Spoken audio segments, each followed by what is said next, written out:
2019. I'll call the study session meeting of the Waverly City Council to order. Roll call, please. Bergen. Here. Drinkow. Here. Kangas. Here. McKenzie. Here. Rafi. Here. Scher. Present. And Waldstein is absent. Welcome back, our guest councilperson, Joe Kangas. Take part if you feel the need to or would like to. Entertain a motion to approve the agenda. I'll move approval of the agenda as presented. Second. Motion made and seconded. Council discussion, questions? All those in favor of the agenda as presented, say yes. Yes. Opposed? Agenda is approved. First item of business is proclamation for the National Historic Preservation Month, which I have before me. Whereas historic preservation is an effective tool for revitalizing neighborhoods, fostering local pride, and maintaining community character, and whereas it is important to celebrate the role of history in our lives and the contributions made by dedicated individuals in helping to preserve the tangible aspects of the heritage that has shaped us as a people, and whereas Saturday, May 11th is the day Waverly will celebrate its National Excellence Award from the National Alliance of Preservation Commissions, marking the significance of the historic architecture and the community history embodied in the 4 historic districts in Waverly, and showcase the Waverly Historic Preservation Award winners at a public event at the Waverly Public Library. And whereas This Place Matters is the theme for National Preservation Month 2019, co-sponsored by the Waverly Historic Preservation Commission and the National Trust for Historic Preservation. Now therefore, we, Mayor and City Council of the City of Waverly, Iowa, do hereby proclaim May 2019 as National Preservation Month and call upon the people of the City of Waverly to join their fellow citizens across the United States in recognizing and participating in this special observance. In witness thereof, I will subscribe my name, Mayor Dean Soeist, to be affixed this 22nd day of April 2019. To entertain a motion to accept the proclamation. I will move approval of the proclamation proclaiming May 2019 as National Preservation Month. Second. Motion made and seconded. Council discussion? It's kind of nice to see that the council gets to help you make this proclamation. We don't always get to do that, do we? No, I noticed that. You do have a part in it with your affirmative vote. All those in favor of the proclamation say yes. Yes. Opposed? May is designated as National Preservation Month for the City of Waverly. Public comments for items not on the agenda.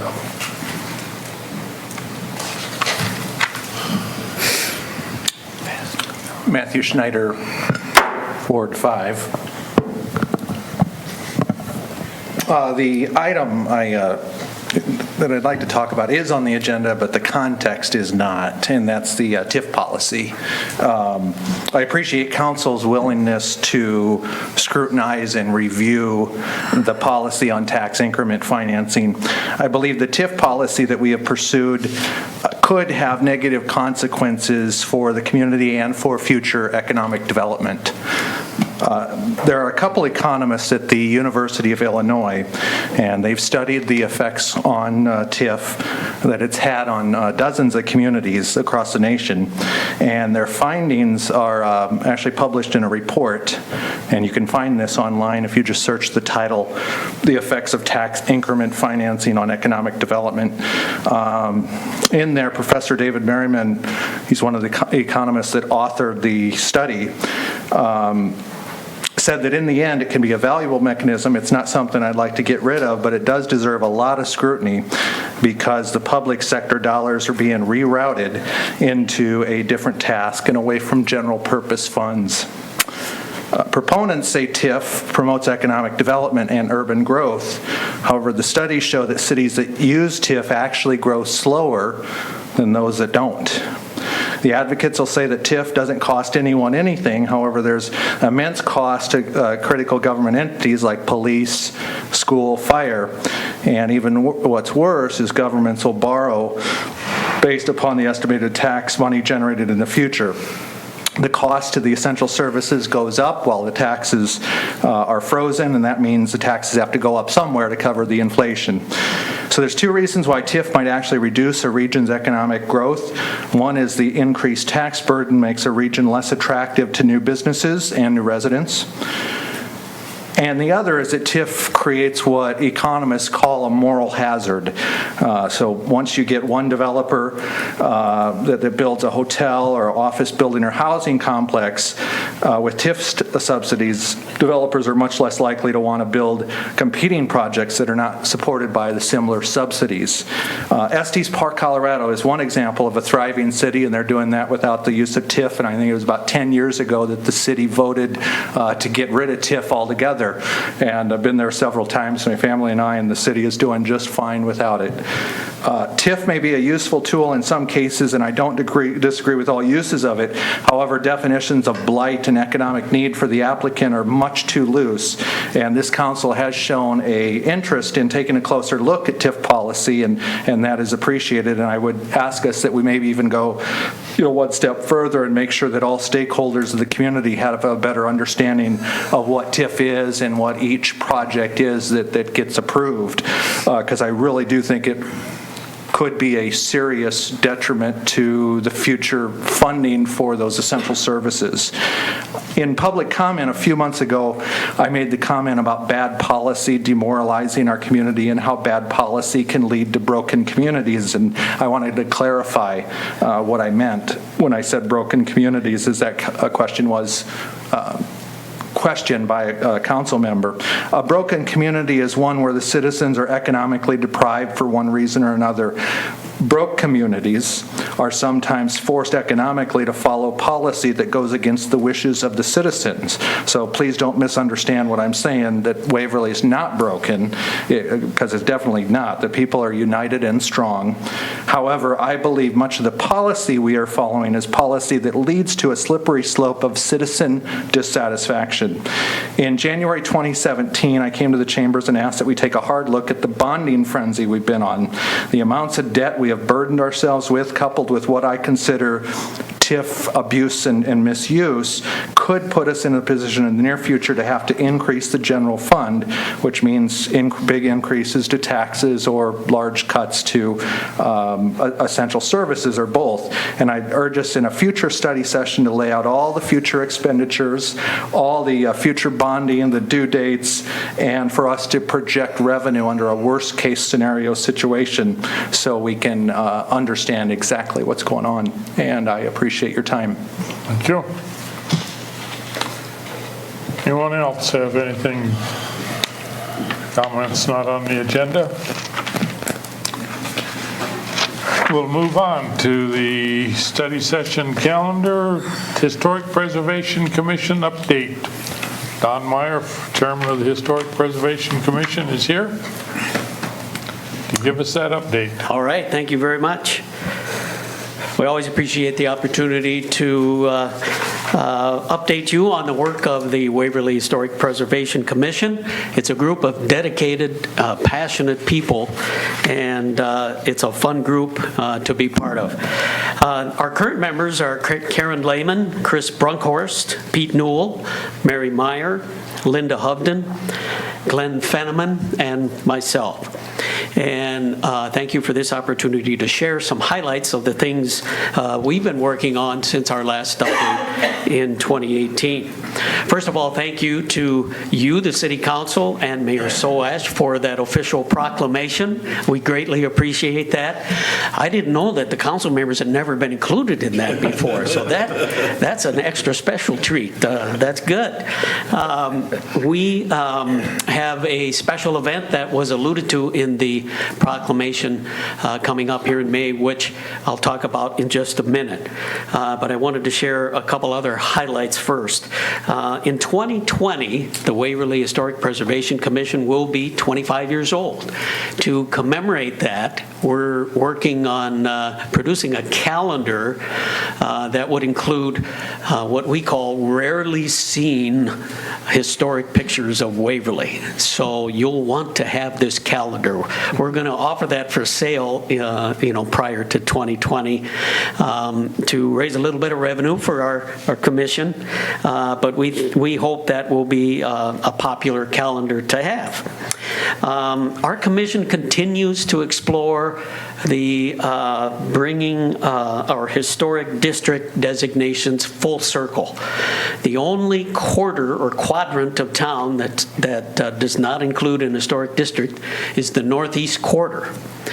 And so we've begun to explore that. We've been talking to an architectural historian in Cedar Rapids who happens to have Waverly ties to do a preliminary survey of that northeast quadrant to help determine if we have enough contributing properties in that section of town that would qualify it for a historic district nomination.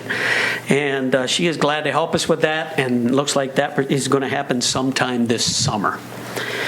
Last fall, we awarded another Waverly Historic Preservation Award to Trent and Jennifer Hoynes to recognize the work they have done to restore their home, which was originally known as the Henry Harlington Couse House.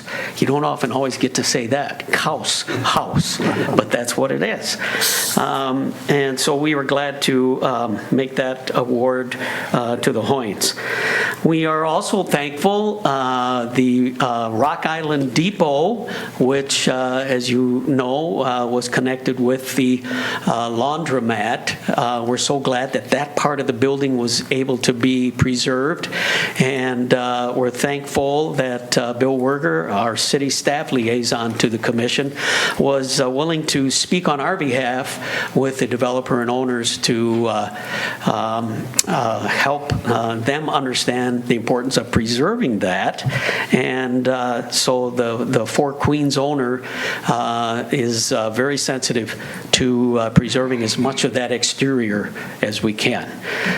We'll still keep the red metal roof, but the rest of it, he is very sensitive about keeping that original architectural character.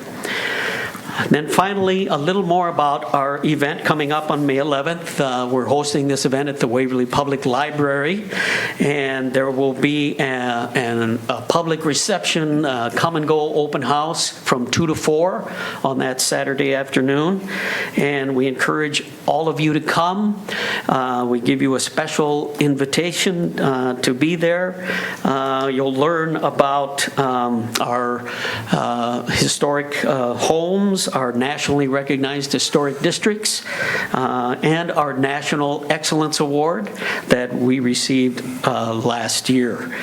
We'll also have a brief program at 2:30, and we do want to thank First National Bank, who are sponsors for that event. Prior to that open house, at 1 o'clock, we're presenting a workshop. Architect and preservationist Andy Bell will present a workshop on historic tax credits for people who own property, and this includes residences in our historic districts, to learn more about the opportunities for tax credits with any renovations that those property owners may want to do to their home. So this is valuable information that we want to provide as a commission to those property owners. And then we will have copies there for sale of some poster prints, poster-sized maps, a map of a bird's eye view of Waverly, which was produced in 1868. It's really, really cool. And we will have those there for purchase as well. Wanted to have one here tonight to show you, but it won't be ready until tomorrow, as it would go. So we hope that you will come and at least have a look at that. But come and celebrate with us. We're inviting all the former former commissioners who are still around to come, as well as other architects, architectural historians. We're really getting the word out. And even the State Historic Preservation Office, Paula Moore, who's the executive director, I sent her the invitation. She came back with, boy, this looks like a really great event. I'm going to try to come too. So we hope that she'll be able to come as well. So that's our update. I'm happy to answer any questions anybody may have. Don, the Rock Island Depot that is soon to become an ice cream emporium, should that have some kind of a marker to indicate what the building used to be, do you think? And is that something that the historic group would think about doing? Yeah, we could certainly look into that. I think that would be nice. Whether it's a plaque on the building or some other display on the property. Yeah. Well, one other question. How many historic properties do you have to have before you can have an historic district? I don't know the percentage. I think it's just what they might call a majority or a significant number of contributing homes, and those homes would qualify either on their architectural character or the family history for who's owned that home. If they were a prominent family in the community, that will qualify it as well. I'm sorry I can't give you an exact number or percentage, but it takes more than 2 or 3. I know that. Oh, I'm sure. Don, I know that the budget for your commission is extremely limited, but I would suggest, and I'm speaking for myself here, not for the rest of the council or the mayor, but I would suggest that if there are certain things such as a plaque or a display, thinking such as the one by the Sturdivant House or the dam display and the display showing the history of the dam, yes. in Coleman Park, or something along those lines that we could do for the Rock Island terminal building. I think that making that presentation to the council would be something that I would invite. Sure. Well, thank you. Thank you for that.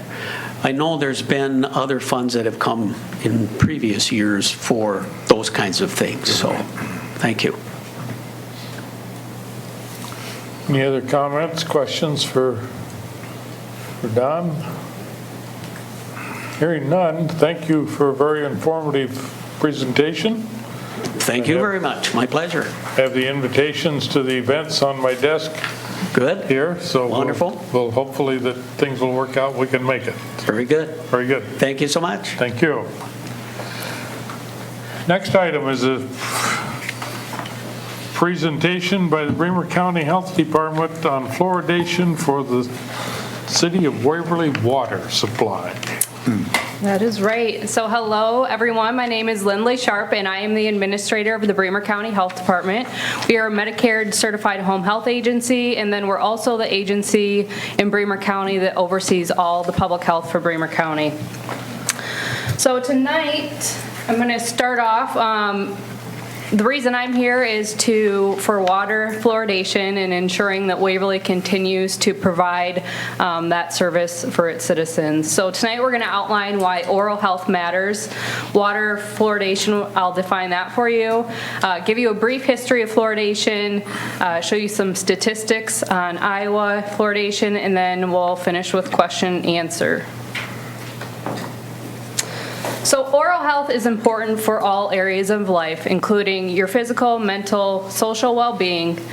According to the National Institutes of Health, children in the United States miss approximately 51 million school hours, and adults miss approximately 164 million work hours each year due to dental issues. Recently, associations have been found between oral health issues and diabetes, heart disease, stroke, and low birth weight babies. You cannot be healthy without good oral health. Not only do oral health issues impact our overall well-being, it can be expensive to treat. Dental treatment for a cavity as a child can lead to an expensive root canal as an adult. According to Delta Dental of California, the average lifetime cost to treat just one decayed molar is just over $6,000. The key to eliminate this expense is prevention. One proven effective practice to decrease tooth decay is drinking optimally fluoridated water. Water fluoridation is the adjustment of fluoride in drinking water to a level that will prevent tooth decay. All water sources, including ground, surface, the ocean, and even rainwater, has some level of fluoride. Most of the time, though, the natural fluoride level is below the recommended 0.7 milligrams per liter. According to the Centers for Disease Control and Prevention, if a water system has a natural level of 0.6 milligrams per liter or above, it is not justified, due to cost and monitoring, to add additional fluoride. If a system has a natural level below 0.6, then it is recommended they add fluoride to get a daily reading of 0.7 milligrams per liter. If a system has a natural level of 2 milligrams per liter or above, the city must notify their customers that dental fluorosis is a possibility. If the natural level is 4 or above, the city must remove fluoride from the water before distribution. Only one system in Iowa, Manson, must remove fluoride due to the high level. However, they have chosen to add fluoride to the recommended level. The best way to find out the natural fluoride level for a city is through a laboratory certified test to ensure accuracy. So fluoride research started in 1901 when a young dental school graduate opened a dental practice in Colorado Springs. He noticed that his patients had brown stains on their teeth, and those teeth were also very highly resistant to decay. It was not until 30 years later that he realized, him and his team, that the cause was high levels of fluoride in the water was preventing this, but causing the brown stains. After the results were published, more studies started to determine the level of fluoride that would cause the staining. Results from these studies showed that fluoride levels up to 1 milligram per liter did not cause teeth staining in most people. But what about the concept of preventing tooth decay? In 1945, Grand Rapids became the first city to fluoridate its drinking water to the 1 milligram per liter level. Researchers monitored the rate of decay among 30,000 school children in Grand Rapids against another town in Michigan that did not have fluoridated water. After 11 years, they noticed a 60% decline in decay rates. The other city involved in this study was so impressed by the results that they decided to start fluoridating their water. Since then, over 3,000 studies or research papers have been published on fluoridation, all supporting the safety and effectiveness of the practice. In 1962, the first recommendation for fluoride levels in drinking water was proposed by the U.S. Public Health Service. The recommendation was a range of 0.7 milligrams to 1.2 milligrams per liter, depending on the location you lived. At this time, prior to the widespread use of air conditioning, studies showed that people living in southern U.S. drank more water than people living in northern U.S. Therefore, they recommended fluoride levels for drinking water should be lower for northern states and higher for the southern states. Studies since then have found that drinking water consumption no longer varies across the U.S. based on temperature. So in 2011, a single value of 0.7 milligrams per liter for drinking water was proposed and finalized in 2015. So this graph shows the increase of water fluoridation in the United States throughout the years. In 2002, only 67% of the United States population had access to fluoridated water. This has risen to 74.4% of the population in 2017, which is an 11% increase over 15 years.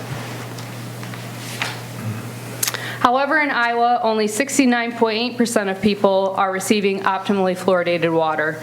This graph shows how Iowa ranks compared to our neighboring states in the United States.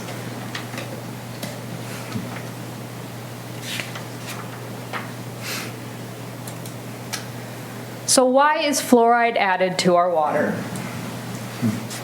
Adding fluoride to drinking water is one of the top 10 public health achievements of the 20th century. It is the most cost-effective way to prevent tooth decay in all age groups. Depending on the city of the community, the cost to fluoridate water ranges from 50 cents for large communities to $3 for small communities per person per year. It is cheaper than buying toothpaste or seeing a dentist, and it has been proven to prevent and decrease the intensity of tooth decay. Community water fluoridation is recommended by over 100 national and international organizations, including the American Academy of Pediatrics, American Dental Association, the American Medical Association, Mayo Clinic, Centers for Disease Control and Prevention, and the World Health Organization. So how does fluoride work? And the answer to that is it works in two ways, topically and systemically. Topically happens when people drink fluoridated water and the fluoride comes into contact with their tooth surface. Cavities form when bacteria already present in our mouth mixes with sugars from sweets and carbohydrates that we eat and drink, forming an acid. Over time, continual acid exposure weakens the teeth, forming holes, also known as cavities. Fluoride works to not only stop this from happening, but it can actually reverse the process and rebuild tooth enamel in places where cavities have already started. Fluoride in water is particularly beneficial because it provides small amounts of fluoride throughout the day to continually prevent cavities and repair damage. Systemically happens when people drink fluoridated water. The fluoride is consumed by the body and strengthens the developing teeth. Young children, approximately 8 years and under, are still developing permanent teeth under their gums. Even though these teeth are not yet visible, their growth is important to how strong their teeth will form and how susceptible they may be for future cavities. So there is a picture of what a 4-year-old's developing jaw looks like and why it's important to have that fluoride systemically. So if we use fluoride toothpaste, do we need to drink fluoridated water? And the answer to that one is yes as well. Even with the availability of other fluoride-containing products, such as toothpastes, mouthwashes, varnishes from a dentist, fluoridated water at the optimal amount of 0.7 prevents up to 25% of tooth decay in both children and adults. So is fluoride water effective for children and adults? Yes, fluoridated water protects the teeth at any age. It makes teeth more resistant to decay as they are forming under the gums in children, and it works to prevent decay on teeth already present in the mouth. So what is dental fluorosis? Dental fluorosis is a very common cosmetic condition caused by ingesting more than the recommended amount of fluoride while permanent teeth are forming. Cavities are a disease. Most dental fluorosis is mild, appearing as white spots on the tooth surface, and does not have any effect on chewing or other dental functions. Additionally, the severity of fluorosis does not increase with age. So the last question is there financial assistance for fluoride equipment? And yes, there is. Delta Dental of Iowa Foundation offers grants up to $25,000 for communities to install new or update current fluoridation equipment. The money can be used for pumps, testing or monitoring equipment, the actual fluoride, or anything else to help give your customers optimal levels of fluoridation. These awards are not loans, and there is no expectation that you pay it back. The only requirement is that the community commits to fluoridating for at least 5 years.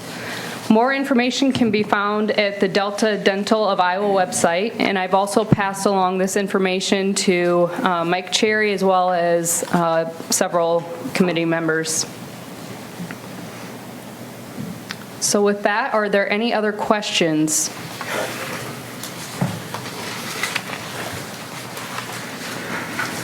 Any questions for comments? I know that we talked about fluoridation a little bit at budget time because there's some equipment that needs to be updated. Yes, So- that's correct.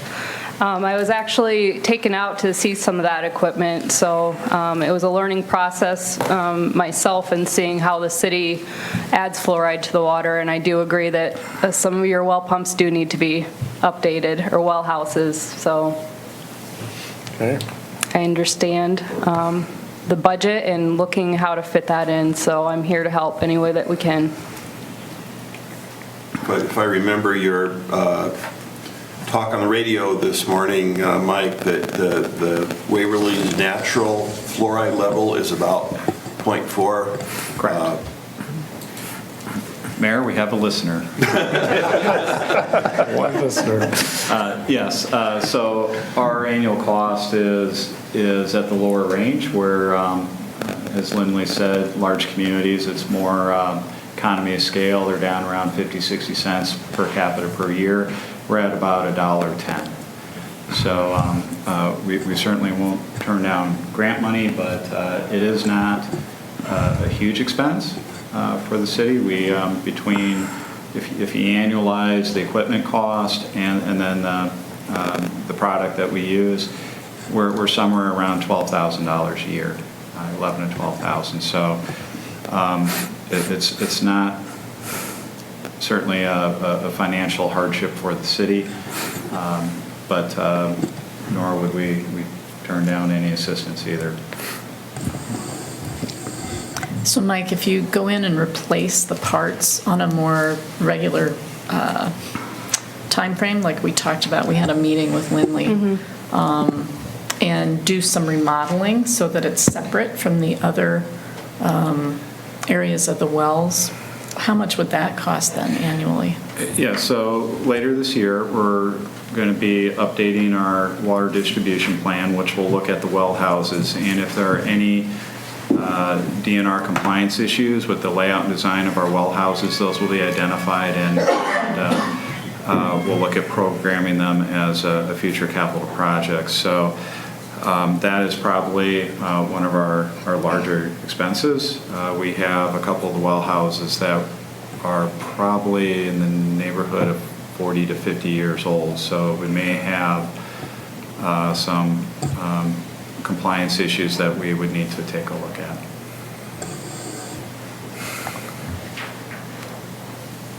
Any other comments, questions? Hearing none, thank you, Lindley, for Yes. presentation. Thank you for allowing me to be here. Have a good night, everyone. You bet. Very good, thank you. Next item up for discussion is the review of the golf cart ordinance, golf cart ordinance. It was brought up at a public comment a few weeks ago at one of the council sessions, and I think we agreed to bring it up again for further discussion, see if there was anything we wanted to work on.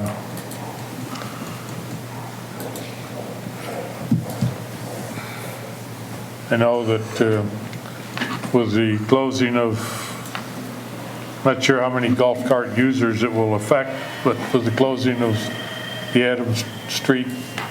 Adam Parkway Bridge coming up May 6th for a period of a couple months, it will possibly impact some cart users. Also from there, we go right into construction on Cedar Lane, and that also impacts usage to get from one side of the river to the other. So, just for my own edification, what does the city ordinance currently provide in terms of golf cart usage on city streets? they can use any of the city streets except Bremer Avenue and 4th Street, southwest, if I remember right, but they can cross the most direct route in either of those streets also. It actually says it's a primary road extension through the city, and so we haven't defined what those are, but those are pretty commonly understood to be Bremer Avenue and 4th Street. So is that phrase, primary road extension, is that a DOT phrase, or is that It's a state law phrase. It's in the, our ordinance really reflects what the Iowa code, there's a But it page doesn't on really, the materials that are the same. it doesn't really define that either. No, it does not. It actually is communities to define what those primary extensions are, which is why in the memo I Yeah, the suggested suggested we list. identify maybe some that, or we just make it public that that's what we're considering to be primary extensions, so that people are aware of that. So people could cross them if they needed to, but just Right. not travel down them, yeah. Which kind of means that when the Adams Parkway Bridge is closed, golf carts will have no way of getting across the river, because they wouldn't be allowed on the Bramer Avenue Bridge. Which is why in that situation, I don't know how we would do as far as enforcement if it was, it doesn't happen very often, and if whoever was doing it at a time that wasn't in the middle of a busy traffic hour, we probably wouldn't worry about that. It's using discretion to get across. We would advise them not to do it. Yeah, I mean, that's because that's. It's a very busy road. I mean, I would hate to be in a golf cart with a, tractor trailer right behind you. That sounds like a bad situation. So I think it would make sense to come up with some sort of, so we had special permission during the firefighters convention to allow golf carts to use the bicycle bridge. Now, this would not be a weekend. We'd be talking about a 3-week window or 4-week, however long the Adams Parkway is. 7 weeks? That would be a long window. But it's something we may want to consider, just because I think that having those golf carts on Bramer Avenue would be a greater risk than having them on the bicycle bridge. I think that was the request that we received. So under our ordinance currently, they can go down they can be on the Adams Parkway Bridge, the golf cart? Yes. Yes. I mean, we have not, well, it depends on how you define primary extension. Yeah. Because that's why when we don't really identify it in the ordinance, you could argue that that's a primary extension. Now, we haven't enforced it that way. We've considered 4th Street and Bremer Avenue to be the primary extensions in enforcement. And golf carts are prohibited in city parks and on trails. So the only streets are where they're legally allowed to operate. Right. I think there's a policy to prevent them from being in parks and trails. Do we have a lot of folks in Waverly trying to get around on golf carts? I think generally no. Go ahead, Rich. No, I think most of your golf cart users are doing it from their primary residence to the course. I don't think we have a lot that use it for commuting. So I guess what we're really looking at is, this is kind of a solution in search of a problem. I mean, if it's not a problem, I'm not sure we really need to spend a whole lot of time on it until it becomes one. I just assume it'd be a little bit vague, so we can use a little bit more judgment than deciding which street should be able to have a golf cart on and which not. I think most people who are driving a golf cart have enough common sense to know they shouldn't be driving down the middle of Bremer Avenue. And that would probably be illegal anyway, because that's a through street. But so the question we're really looking at is, for the period of time that the Adams Parkway Bridge is going to be closed, do we want to open up the rail trail bridge for people to be able to go across the river, or do we leave it as it is and kind of use people's discretion, and people may end up using the Bremer Avenue Bridge? I guess my feeling would be, if we make it, publicize the fact that if people are going to try to get across the river, we would prefer that they use the rail trail bridge rather than the Bremer Avenue Bridge, because it's going to mess up traffic and be a lot more dangerous and a lot of other reasons, at least for the period of time that the Adams Parkway Bridge is closed. Well, we certainly don't want them using Bremer Bridge. I mean, just because it's not built for that, it's not prepared for that. And I think in terms of not being able to operate, nobody uses it as their primary vehicle, I don't think. And I think for the 7-week period that they can't go across the Adams Bridge, that they could either rent a cart or trailer their cart if they wanted to get from the northeast to the to the courses. It isn't a primary thing, it's a convenience thing, as far as I'm concerned. We can certainly look at it in this 7-week period, but I've had a couple people contact me that live in Northeast, and they're asking for this to be a permanent solution. They would use a golf cart to get to Nestle's, to their employment, those type of things. So they would start to use it as a mode of transportation if they could get across the bridge or across the river without having to go through Cedar Lane. So I would certainly support doing it on the short term, but I also think, based on the contacts I've had, we're being encouraged to consider making it a permanent situation where they could use it. I guess I'd have a question for Tab. Do you see pedestrian, bicyclist, and golf carts mixing well on that stretch of the trail? I mean, the entire trail does not have motorized vehicles on it. There's a reason for that, to keep joy riders, you might say, off that. That includes ATVs and golf carts and that sort of thing. The only permissions we've ever given regarding motor vehicles on the rail trail are when Barlow's had a wagon that they would pull, and I've given a couple of people in wheelchairs permission, as well as people who are disabled in golf carts to go for a ride. I don't really care for having a permanent solution to the issue with having motorized vehicles, because you're gonna have to define motorized vehicles, because there's lots of different of them, and if you let one on, why can't we let others on, and that sort of thing. I'm very comfortable with having no motorized vehicles on the rail trail. And I think that's part of the problem, is even when you just say golf cart, you have seen golf carts that look like a car and are very fast. You've seen your regular golf carts. You see it when the fire convention was here. They were all makes, models, sizes, speeds. You can't even say just golf cart, because that really needs a definition of how fast can they go, et cetera. You know, if you're a town of 1,000, I understand that. You see that in a lot of towns that size. But with the truck traffic you have to Nestle and the amount of traffic down Bremer and all over the city, I think opening it up completely is going to be a significant problem. Examples of other cities, a lot of them are very detailed. There's permits, there's application fees, there's well, and just what inspections, constitutes a there's golf cart, absolutely. and Because you have to be, they have the same issues.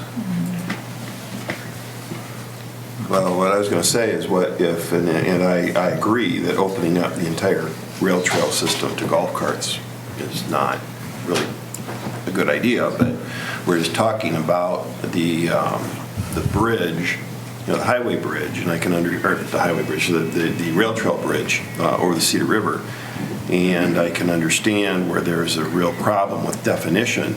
You know, what vehicles are you going to allow to cross the bridge and which ones aren't? But I think that we have to come up with definitions like that all the time, and probably having some kind of a licensing or registration, pre-registration provision that if people wanted to drive their golf carts over, and I'm not just talking about the temporary 7-week period, now I'm talking about a permanent solution, that they would have to apply to the city to get a special permit to be able to drive over that bridge. And certainly we could, in the permitting process, you know, define it well enough that we could eliminate things that are really electric cars, or ATVs or other vehicles that would go, that would be much more dangerous than a golf cart. When I'm looking at a golf cart, I'm looking at a vehicle that's really not going all that fast, and It can go up to 40 miles per hour. you know, Depends on what you have. have a speed limit on it. And they can be registered as a slow-moving vehicle and actually driven on the street legally if they're properly lit and have the proper signals. A low-speed vehicle. So if it's designed to go over 20 miles an hour, you can, and I believe there's only one or two currently in Waverly that I know of, and you can get them registered and put a plate on it, and then you can operate it on any road. within the city of Waverly, as long as it's posted 35 or not over 35 mile an hour. So you could turn it into a primary transportation if you choose to.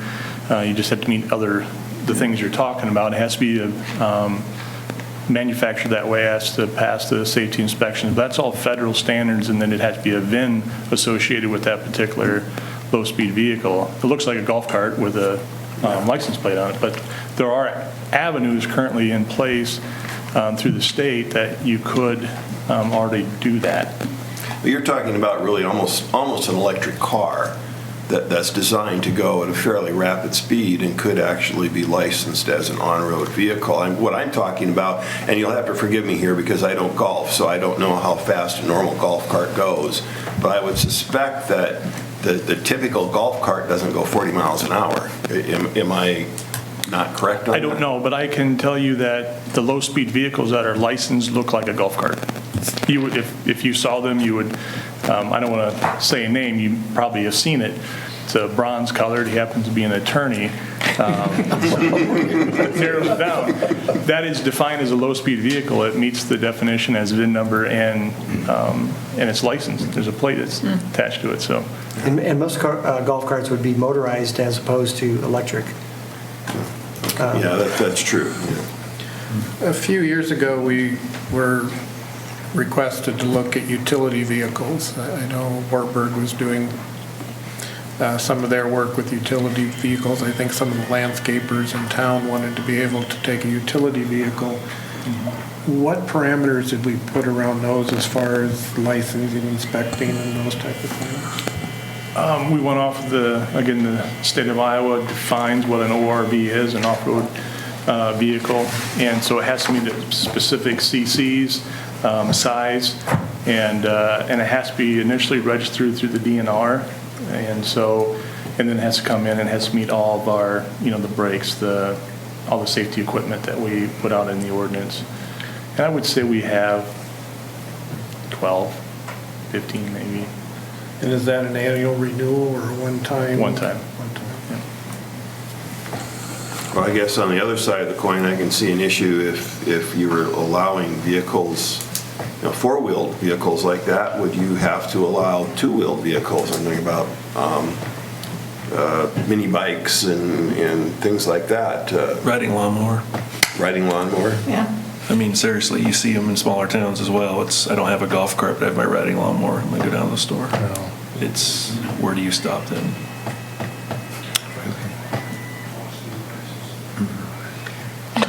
Well, I suppose I'm thinking of the bicycle bridge, and I'm thinking about people walking their dogs, people going for walks with small kids, and a golf cart coming through there. And while I would like to believe that all of our citizens play well with each other, I don't think we can assume that. And I would hate to see the first time a dog runs out in front of a golf cart because it can, and something bad happens. So I mean, I really like the idea of this having golf carts on the bicycle bridge as a temporary solution to construction.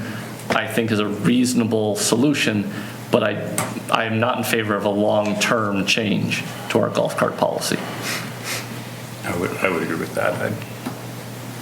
And keep in mind, it's not just the 7 weeks of the Adams Parkway Bridge, it's the construction period of Cedar Lane, which is estimated at how long, Mike? That one could take 10 to 12 weeks. You wouldn't have to Can't do they go both. up and around and down the bridge, though? Then go across Adams Parkway when It's done. Yeah. let's see. Yeah, but you can't get there. You can get to Yeah. Adams Parkway from everywhere. But if I lived in northeast Waverly, which I do, and I wanted to go across the river, I can't get to Adams Street Parkway without going out Cedar Lane.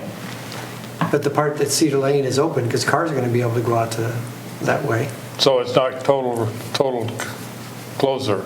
No, gonna be half the those road. neighborhoods have to get out, so when Cedar Okay, Lane is all right, closed, they'll get out okay, the other way out. Okay, But you're sorry. talking about if you live up here by the courthouse. Yeah. How do you can you get up there? Can you get up Cedar Lane when that southern half is dug up? You're right, that's probably the part you can't get. That's what he's Yeah. talking about. Yeah. Yeah. But that's going to be the part that happens in 2 years. That's the second Well, phase? No. Oh, that's the first phase.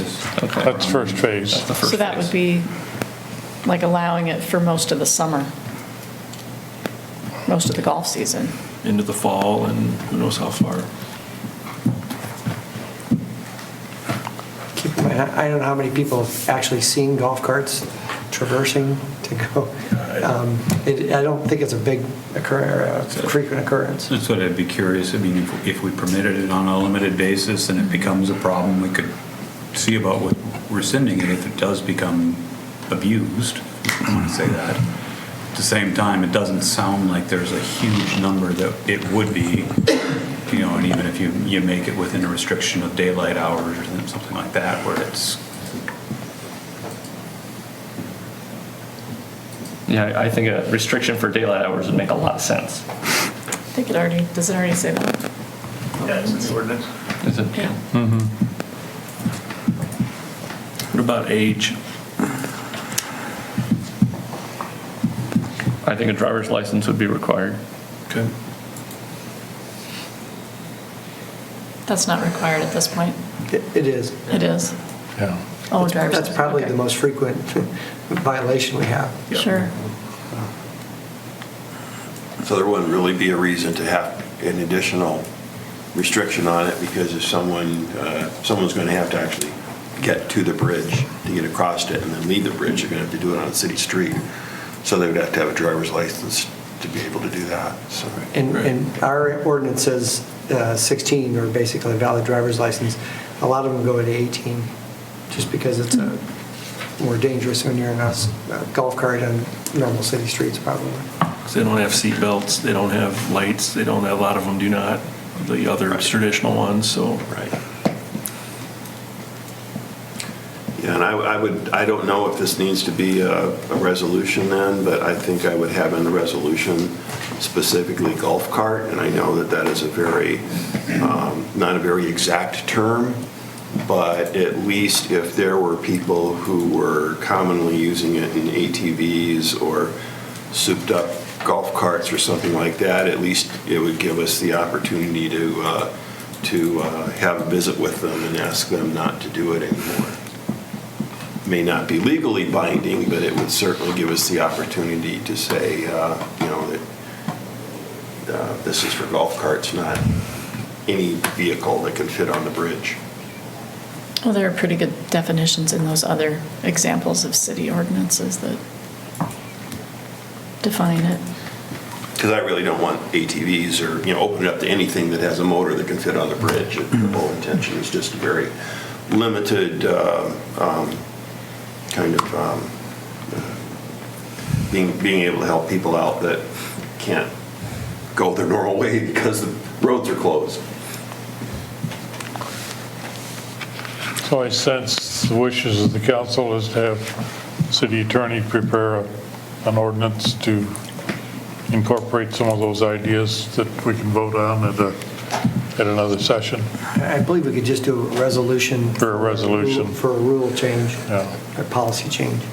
Like a temporary. For temporary. Yeah. I'd be supportive of a temporary one, and if you have indicated that would give us a window into how well it functions, and then based on the results from these two building or road construction projects, we could maybe determine if they do coexist okay, and we could look at it longer term or those type of things. I certainly don't think the whole policy needs to be overhauled. I think give a temporary exemption to go across the bridge and see what happens. We'll prepare something. There's a couple schools of thought, as Ryder mentioned, I don't know if we're looking for a solution to a problem that really doesn't exist.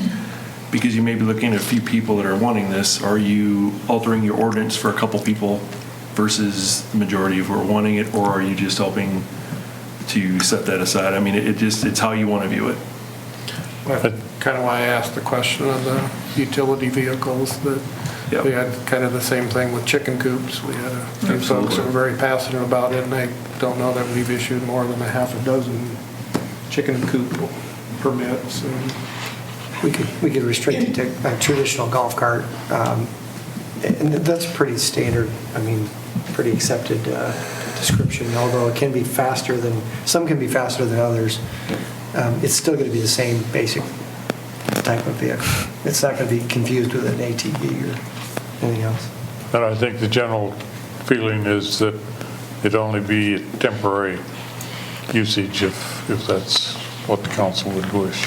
And I could just define it as when Adams Street or Adams Bridge is closed. And the Cedar Lane, the south portion of Cedar Lane. Well, I think we'd look at the Adams Parkway bridge construction, and then we can just revisit it again, see how it was working, and then decide if we wanted to do it again for the Cedar Lane construction. That's good to me. Okay. Okay. Any other discussion on that? Move on to emerald ash borer and tree removal discussion. Tab says he has about 60 slides. I jest.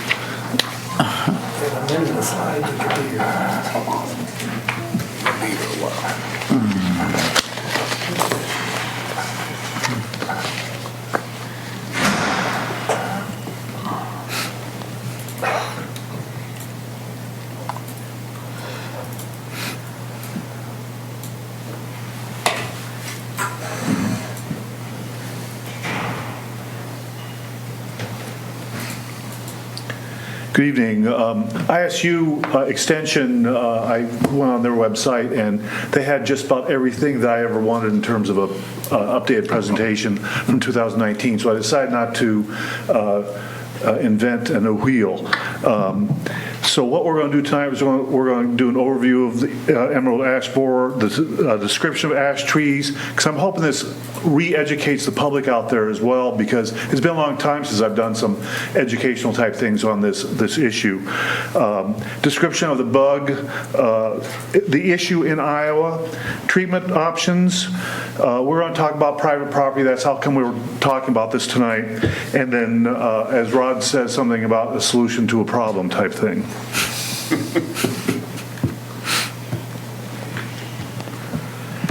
Emerald ash borer is a bug that is affecting all ash trees in the state.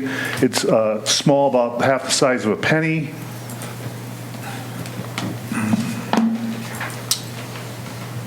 There's some pictures. We found our first one in 2014. We actually were doing a tree inventory, and the arborist said, "You've got ash borer evidence here," and we scraped some bark off, and there was a larva right there. It was like in February. They eat ash trees, all different types of ash trees. Those are the common ash tree selections that you may have heard of before. Marshall seedless, we had lots of them around here. Patmore, summits, autumn purple, ash were all over the place. And then they also found that a white fringe tree is also affected by the ash borer. Ash borer is from Asia. Probably came over in shipping containers, and actually the source was in Detroit. The first one were in the Detroit area, and then it spread all over the Midwest and the East Coast. When it got here, people continued to move it by logs for lumber and firewood and actual trees that moved. Should we be concerned? Yes, we should.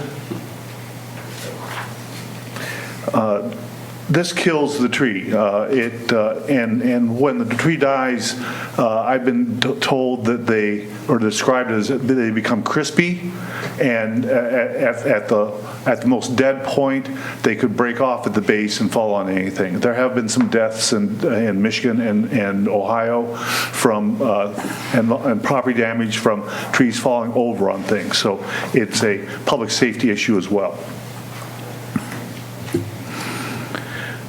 We have a few of these around town. In terms of public trees, we're about down to about between 75 and 100 trees left, and so most of them are in the northwest, and then we also have some park trees and a few in the cemetery left. We're not worrying about the ones in the very rough areas at this point. When we talk about private trees, I'm getting off topic, a little ahead of myself right here. Talking private trees, we had 409 ash trees on the streets alone, didn't include the golf course, cemetery, parks, or anything like that. So I'm thinking we had at least 600 or 700 ash trees in the system. I'm thinking it's double that on private property, and that's just my estimation. So that number's just for city-owned property, was the 409 was on the street trees, on public streets, then about 700 on the rest of the properties, or 700 total.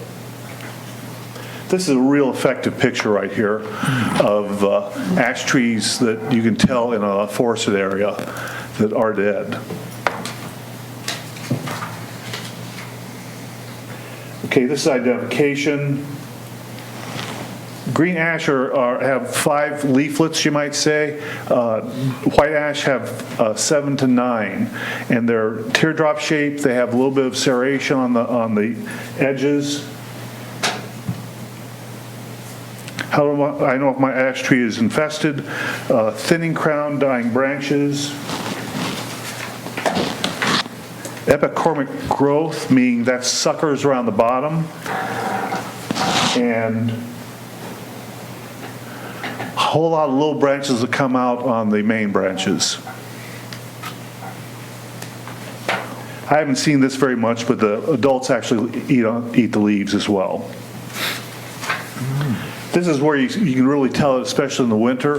This is called bark flecking, and there's birds besides woodpeckers that do this. They actually flip the bark off to try to get the larva underneath.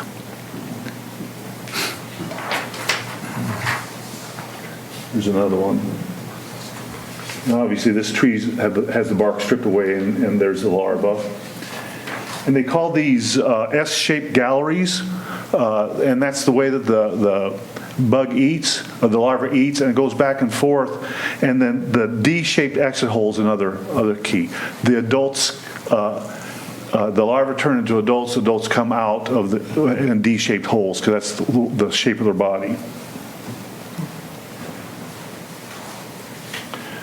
Who should be thinking about treating ash trees? They're saying 15 miles away from a infestation. The problem is most of the state is infested. Here's the updated one from February of 19 of all the counties that have reported. Treatment methods, a couple pictures here. One, the top right or left one is injection into the soil. The bottom left one is a ground soak, and the right one is a bark spray. Each one of those are about a year effective. And springtime, we're going to talk about this more, but springtime is the best time to do this.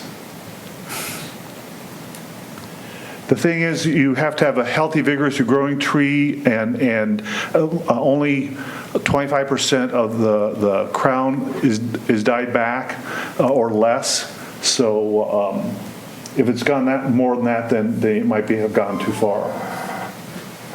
Do it yearly or every other year, depending on the active ingredient. Like I said, those 3 things I talked about were every year. The injection into the trunk is every 2 years. And actually, and we'll talk about this later, this ingredient right here is injected every other year. However, Purdue University has just done a report and has published it. It said it may last 3 years.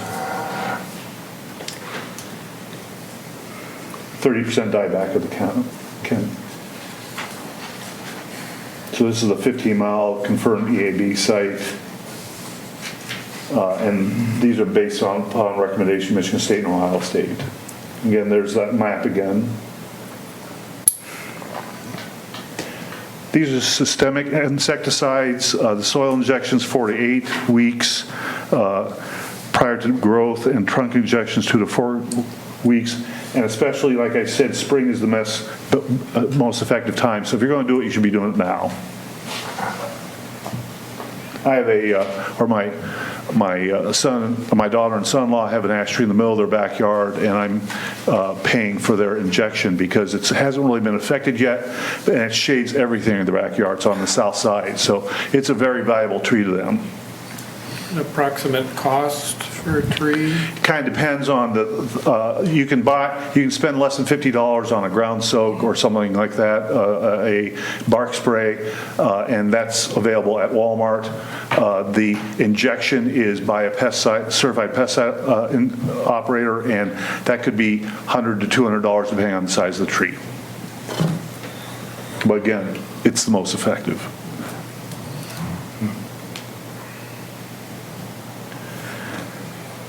Like I said, homeowner treatments are applications once a year, and then larger trees should be treated by a pesticide applicator. This is kind of funny because canopy sprays are not recommended. So can you imagine spraying chemicals up in the air to spray the leaves and stuff?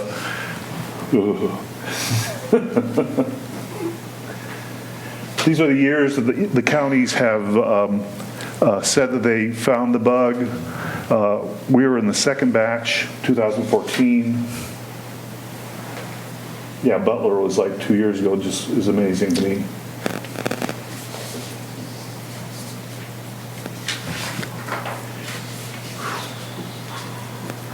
The entire state basically is quarantined, but you can move firewood and that sort of thing between counties.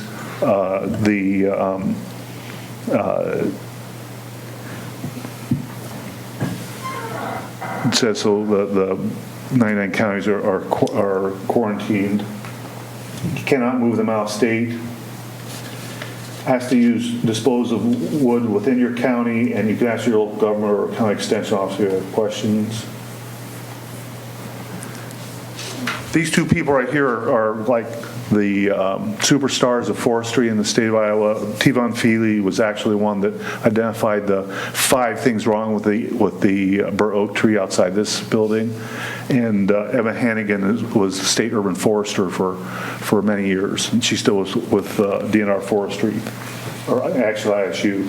So these two people can be called if you have any questions regarding expertise. We have a couple experts in town, though. Paul Cheville, our public grounds guy, is very good at trees, and I even call Todd Deerfield, who's the parks guy, used to be a forester for Waterloo, if I have really big issues. Website information, ISU Extension County, Ron Length, of course, would answer your questions. And then here's our ideas for private tree management options. Staff thinks that we should probably try to incentivize people to get their trees down when they're in like their backyards or on the private property. We just don't think it's a wise thing for the city to get on private property to remove trees unless we have some sort of a system. So we have a couple ways to do this here. Right now, according to ordinance, the private property owner is responsible for removal treatment of trees, and we utilize our public nuisance ordinance to notify and enforce the removal of a dangerous tree. So basically, if I'm driving along or if somebody complains of a public nuisance of a tree, we go out and look at it, determine that it was hazardous, and we can send a letter and say you have 30 to 60 days to take your tree down. We've done that a couple times already because of some private trees that look really, really bad. But that would be a very, very common thing we'd be doing in the next 3 to 5 years. I'm sorry, what Garrett would be doing in the next 3 to 5 years. So tab on this slide, items 1, 2, and 3, these are options, but these statements all end in question marks. So why is that? I don't quite follow. Because we really haven't got any direction from the council on how we want to handle this. Second option potentially is property owners responsible for removal treatment of a tree, but the city has a limited reimbursable grant program for residents to offset some of the costs. It could cost $1,000 a tree to take these down, especially if it's a difficult place to get to and to get out. The condition of the tree, if the tree's too far gone, then people will not climb trees because the branches break off. This is an idea we'd have to budget money. We would not recover any of this money then. It basically would be a gift, and it would be first come, first serve type thing, but it would be reimbursable. So if you had a $500 tree bill, you'd show us the bill, and we'd give you whatever the grant would be. Last one is the property owner is responsible for removal treatment of the trees, but the city will contract for the removal treatment, and the resident will pay an assessment back to the city over a 3 to 5 year period. What this does is the property owner still is responsible for the tree. They still have to pay for it, but they get like a payment plan that they can pay over 3 to 5 years. Kind of like the sidewalk program where you have an assessment. But again, it would be softer than the cost of a tree all of a sudden. Honestly speaking, I have contacted the State Forestry Department. I've contacted our Iowa Park and Recreation Association people, and I've not found anybody that is doing anything except for number one. So I'm thinking that we should be the leaders, the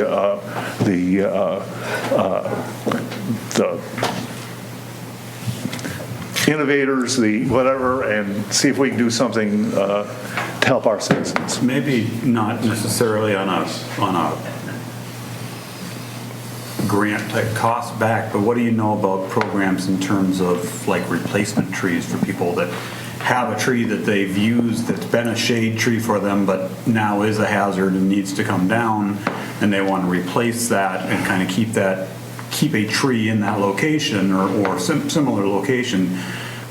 Are there programs within the Trees Forever or any of those that would offer that we would be able to maybe partner with to help homeowners to replace those trees that have to come down? Well, we're in our third year of replacing trees on public property in terms of street trees, and we'll hit 300 trees planted this year. We'll plant about 100 this year. So we have a program pretty much in place to do street trees. That's for the city, but in terms of the private property. Then there's a Science Club tree sale that is offered every January, February. The trees are delivered in May that anybody can buy trees through. We have a rebate program through the local nurseries in the fall every year that is a rebate of $75, which Trees Forever pays toward the cost of a tree, as long as the tree is twice that amount. So there are programs out there. That's not to say that we couldn't do more, because if we have 700 trees in the urban forest that we're replacing, and there's 1,400 trees or 1,000 trees in the private forest in town, we do need to get going on that, because every tree that we're replacing right now on the street, it's going to be 15 to 20 years before there's an effect to the urban canopy. So Tam, are ash trees native trees, or were they typically added in landscaping? They're added. Basically, the Dutch elm disease took all the elm trees. Everybody planted ash trees and silver maples. And are they all over town, or are there certain quadrants or certain areas? All over town. All over. So Tab, in the case of the ash trees that are coming off the boulevards, is the city paying for the replacements, or the homeowner? Trees Forever is. Trees Forever is. And we've gotten grants. This is the third year we've gotten a Trees for Kids grant, so basically we're going to have sixth graders help us plant 100 trees on May 22nd. And this is the third year of that program. So there's sufficient funding from Trees Forever to do what we're needing to do? So not the rebate program or the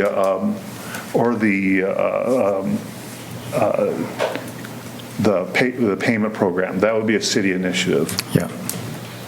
Okay. So once we get the city ash trees replaced, are you planning to continue to get continue to get the grant for more trees to be planted?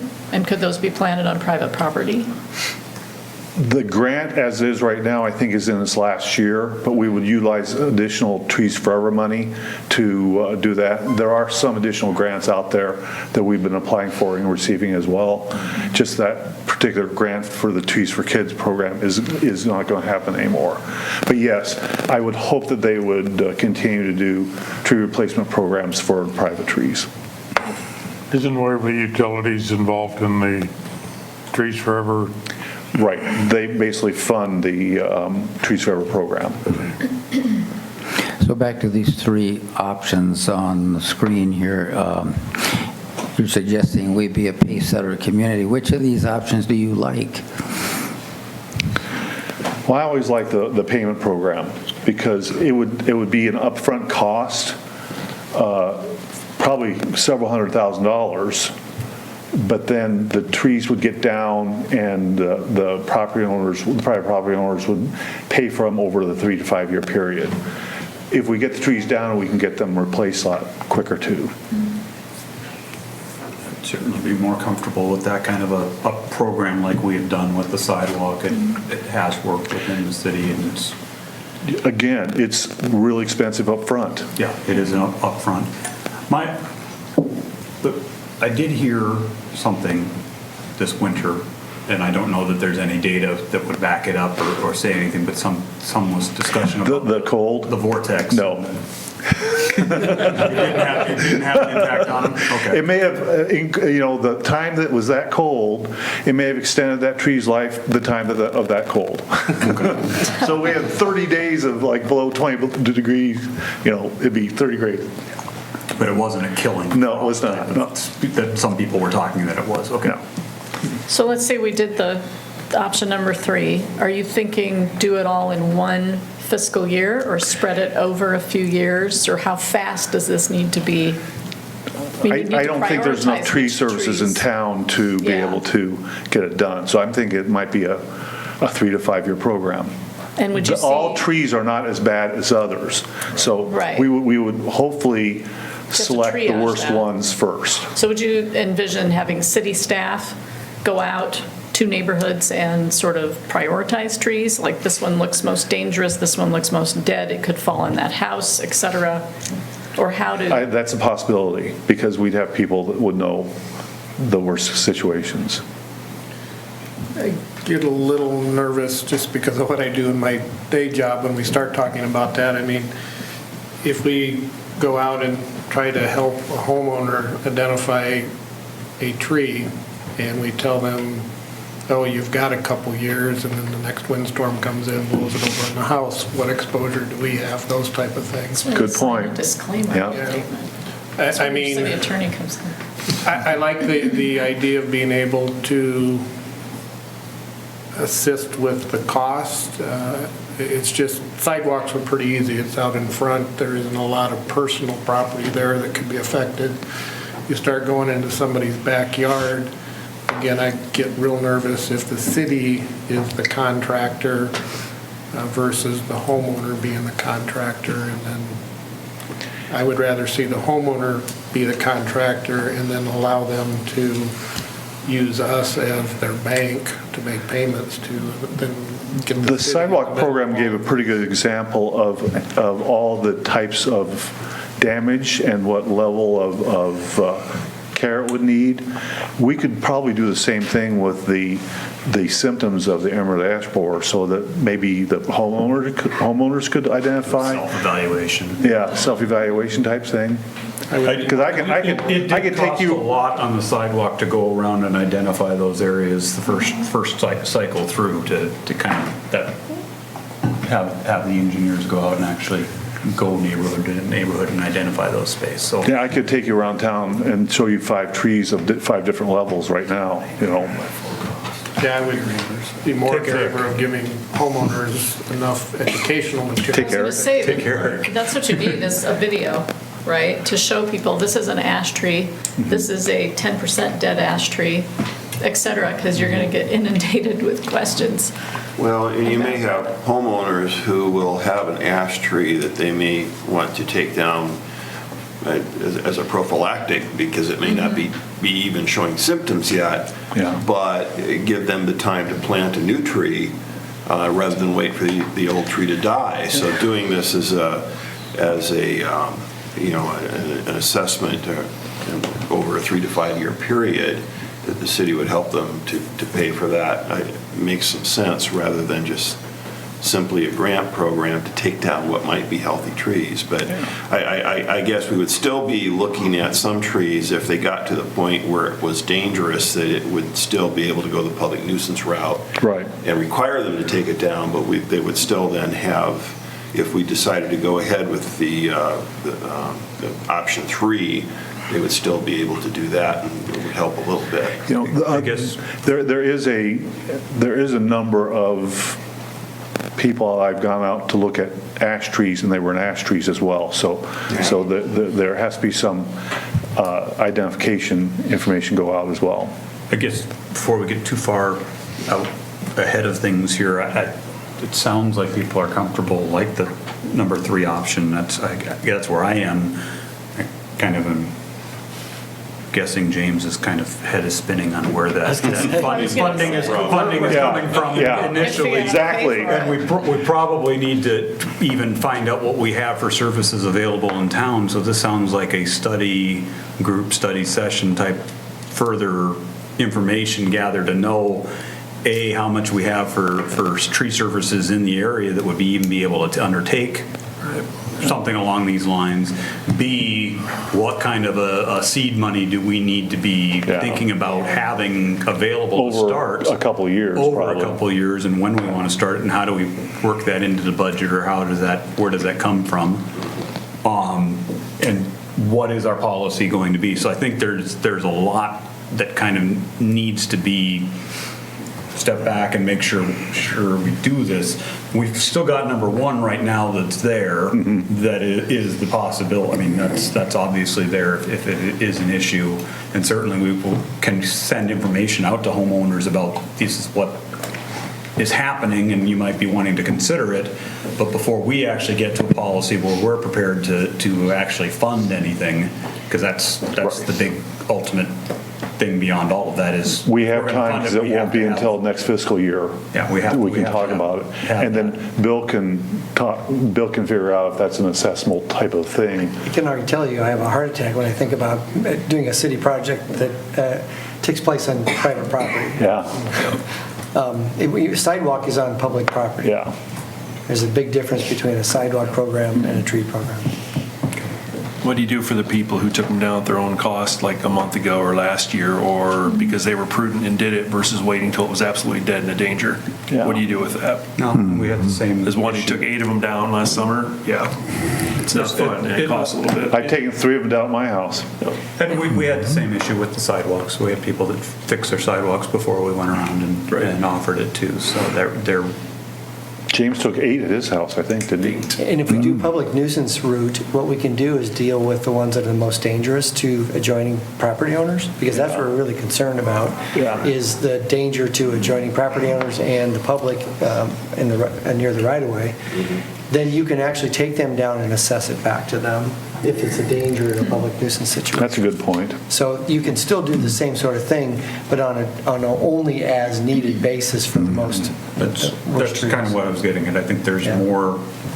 While I like this option, I think there are more considerations that need to be looked at, and A, the funding source, and B, the one to me is how many companies are even in the area that wouldn't be reputable, that we would be willing to encourage. We don't want to have a situation where we have a whole bunch of people coming in all of a sudden saying, oh, look, this city is paying for this to come in and start chopping stuff down on people.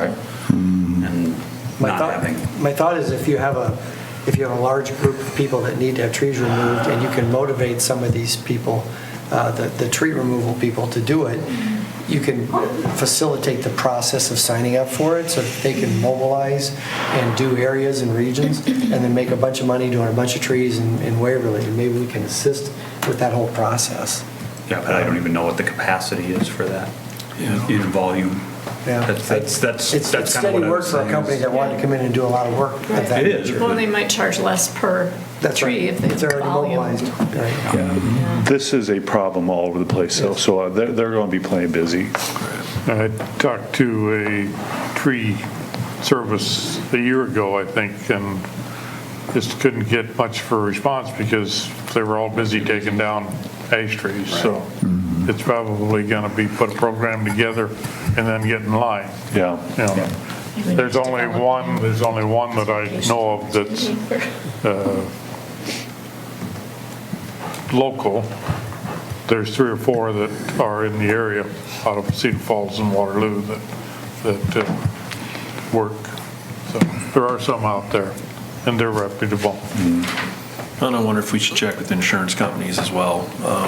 If you want to prevent a serious claim, like a tree coming through your roof, do you help to educate your clientele is there a small incentive there to help, have a cautionary look at those trees and maybe help them take them down with cost? Because again, if you're looking at liability and claims, potential disaster, big trees coming down, cars, houses, neighbors' houses, I have to believe that it's there and it's a problem. Does that put you in a liability? There's lots in it. I mean, certainly Waverly utilities, because having trees up certainly helps lower utilities costs in summertime for cooling and with shade and natural shade and that kind of stuff. So there's possibilities for information that's out there, but I think it's a great start. I know Tad's been on it for a number of years now because he's brought it to our attention. No, I've been on here long enough that he's had several of these presentations that I've been to. It's been a long time. You've forgotten everything, haven't you? Are you getting many requests from homeowners to come out and look at trees, identify trees? Occasionally, yeah. Well, I think it's a good idea that we look at this and have some kind of policy in place before we get snowed under with trees.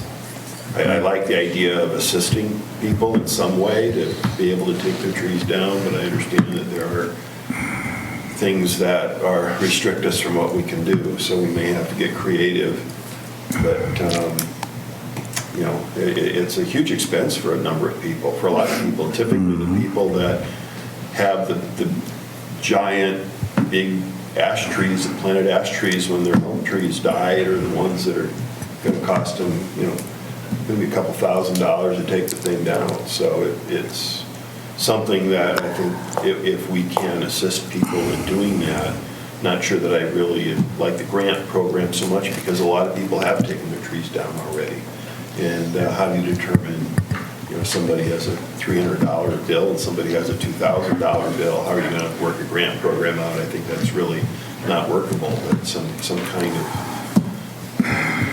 payment plan of some kind that we can help them with, maybe some kind of public-private partnership would work. I don't know.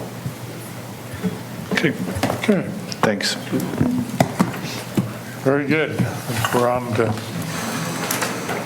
to a movement to find a solution to a problem. Further discussion of TIF incentives. Is that Bill, or is that you leading that discussion? So I put in the packet the TIF incentive information that comes off our website. I believe the first thing is the high-quality jobs, and that comes off the IEDA website, which is what we use to determine what we consider high-quality jobs for our TIF program. Historically, we haven't done a lot of, our TIF has been kind of all over the place historically. I was noting we did some for Centennial Oaks, Burrier, Spawn and Rose, Fairway, Carmi Flavors had 2, and one of them we quit paying because they didn't comply. GMT, which has done there successfully. A small one for an extension of a sewer main across the property to serve another property. The cobblestone incentives and facade incentives. The Waverly Historic Lofts water main, and most recently the theater tax rebate to incentivize maintaining the theater operation for 18 years. So when it comes down to it, the true traditional TIF money is the GMT money when they build a new plant and have new jobs created. We considered that for CMI, but they didn't want to meet the requirements of the High Quality Job Act, and chose to. They did get benefits from the state through employment credits and things, through training credits. Mostly, the most recent things have been kind of unusual projects like the Waverly Historic Lofts, which needed a water main, which we could use for other things. So we used some TIF money to do that. Even though it didn't just benefit a single company, it benefited an area eventually that would provide for that water main to be extended in that area. Carmi Flavors, the one was intended to be a jobs creator, and that didn't work out, which is why we're not paying that. We didn't have to pay it the rest of the time because it didn't create the jobs. The other one was a property tax generator, and that's another reason people do TIF, is that they want to create the property tax generation and pay some of that back out of the increment that's done. The ones in the past that we've done, we did some retail. Again, the Fairway, Spun and Rose, Burrier, Centennial Oaks, those kinds of things were more, I would call retail. We would love to do more that created high-quality jobs. So if we could do some of those for expansions or new projects that we could entice some companies to do that. We do have contracts.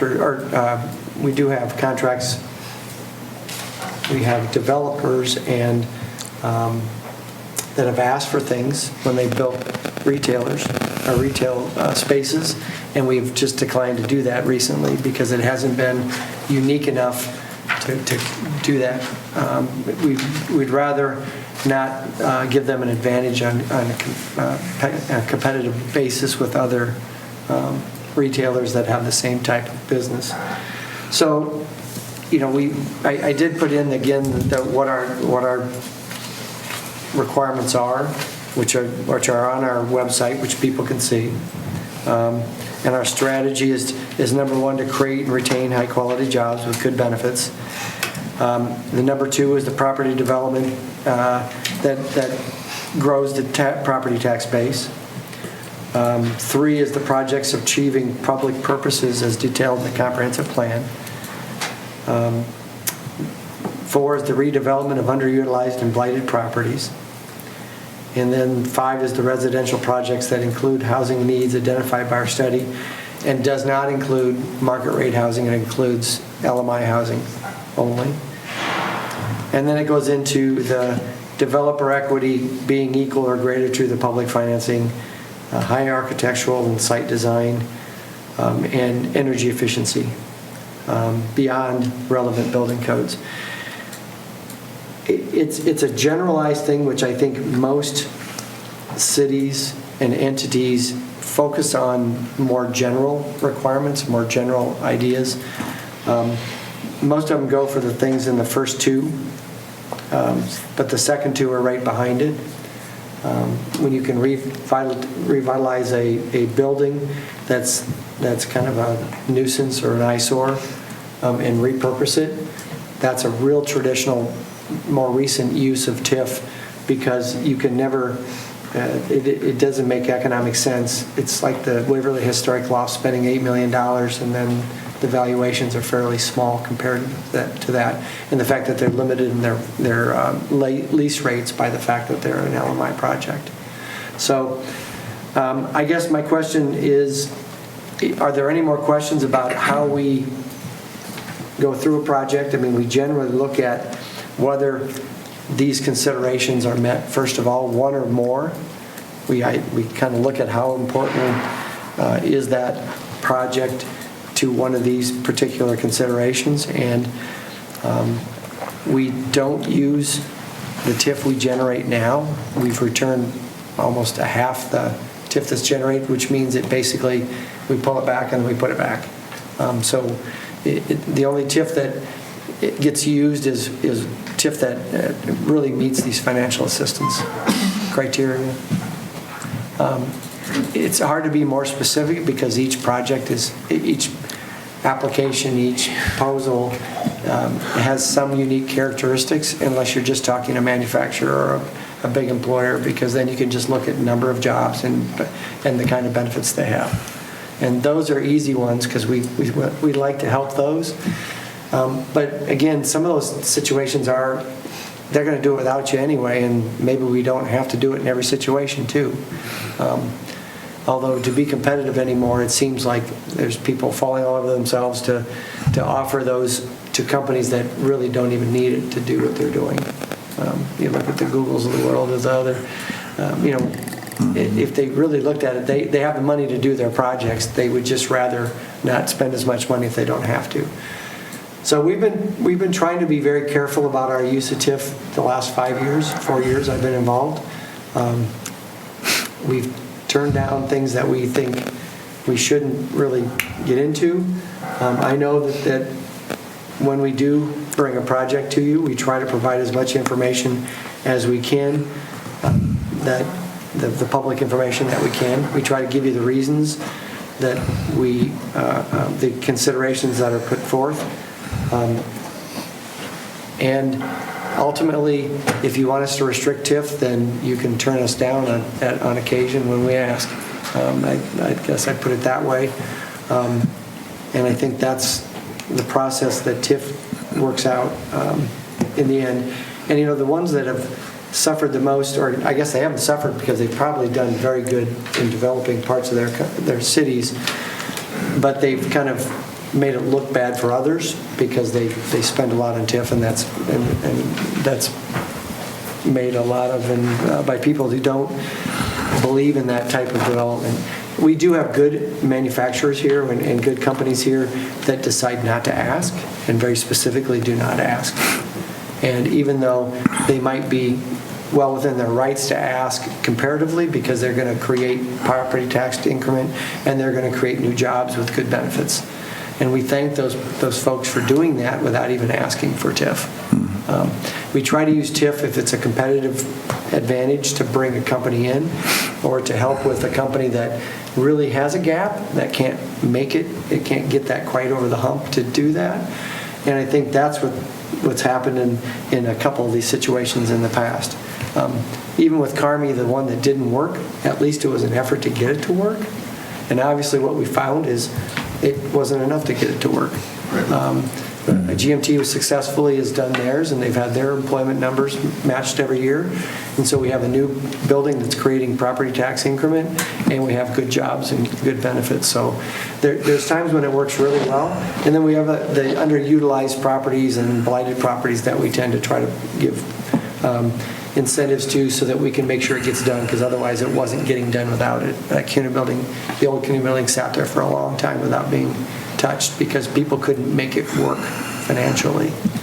And we hope there's a couple other projects we are looking at that might fit that bill too, that are sitting empty for a long time and are beginning to be eyesores and problems.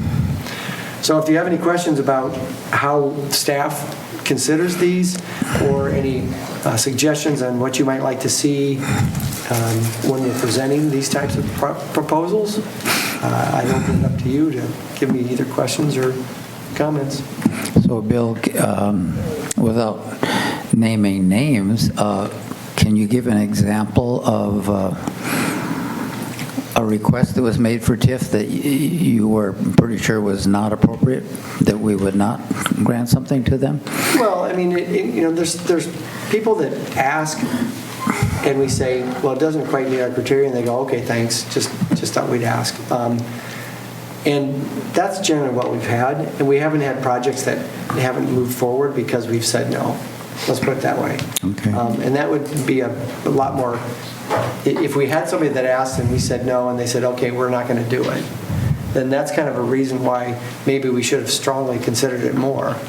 But if it was just a competitive industry here, a retail store, a bank, or something that we already have a lot of, it's hard to make a lot of offers to those types of So are you aware of a situation where somebody wanted some TIF assistance and they didn't get it, and therefore we didn't get them?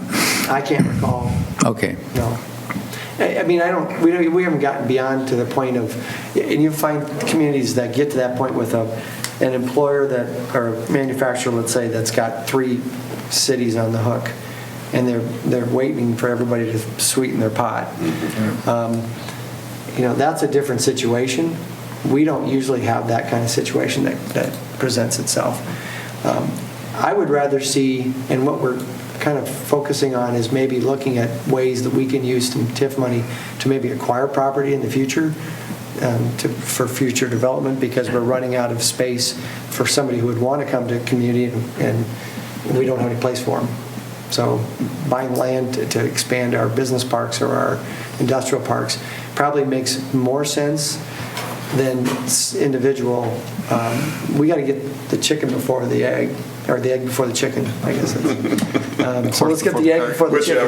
Yeah. Because I think we have to get the space that we can then recruit an employer because we have space available. So how far along in the process might a potential developer fill out this application?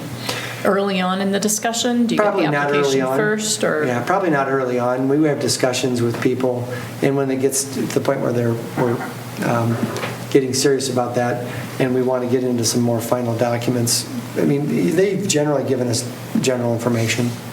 It depends on the situation of what we're trying to. If you have an underutilized building like the theater or the Waverly Historic Lofts, it's kind of apparent because what's required to be put into that is much more than the value of the building after they get out. If they were to turn around and try to sell it, they would take a big loss. We're trying to fill the gap of that kind of situation. And who is it that reviews this? Is it you and Connie, or?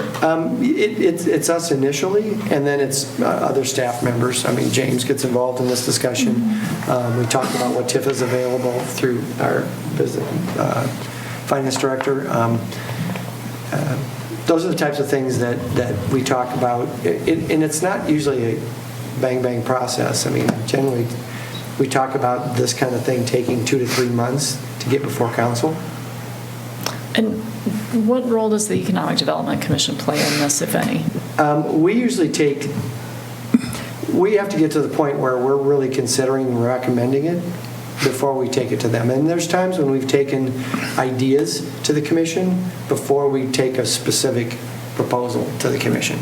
So it just depends on, sometimes we want to just say, would you look favorably upon this type of request?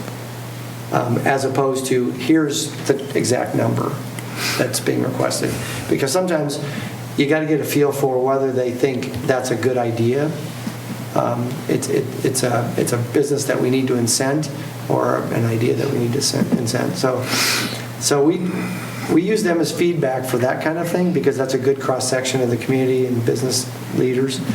And sometimes they'll say, why would you do that? Or, yeah, sure, that's a no-brainer, or whatever. I mean, but it gives us reinforcement on our level as staff. We have to be a little careful because we're not a corporation that has, it's pretty public information what we give to them, so we don't always give them everything we can when it's the idea level. I guess that's a couple of comments. That's been a struggle for the Economic Development Commission. I think they would like to be involved in it more, but then again, we don't have that many coming forward. They're always different. And then the folks that are bringing it forward have asked for some confidentiality, so it's really hard to publicly share detail with that group. And we've had some instances in the past where members of that group maybe have not abided by the confidentiality that we've asked of them. So I know Bill and James are in a tough spot when it comes to that. So I would agree that the concepts have been aired. So I think they feel comfortable developing something, and then when it gets to a point of sharing it, we're usually past that confidentiality period where folks are close enough to inking their project that a month or two isn't going to give somebody else an opportunity to come in and scoop the idea, that type of thing. A little bit of feedback that I've heard is, again, there is some subjectivity to this because we purposely keep it fairly loose in the requirements, those type of things. So there have been some folks that have approached me of, why is this group getting favored treatment over this group or me or that? And usually if you can get them to share details, it comes down to it just doesn't fit with where we're trying to grow the city. If you want to go do it because you see a need, that's great, but that's not a direction maybe economically we want to incentivize as a city. I like the policy. I like the format that it's shared with folks. I like the detail that it's shared. The only piece that may be missing is, and again, I say this very carefully because I don't want a city council to be in the position of micromanaging staff, but if somebody, there's really nothing in here that says if I really feel I wasn't given an opportunity, can I do something about that?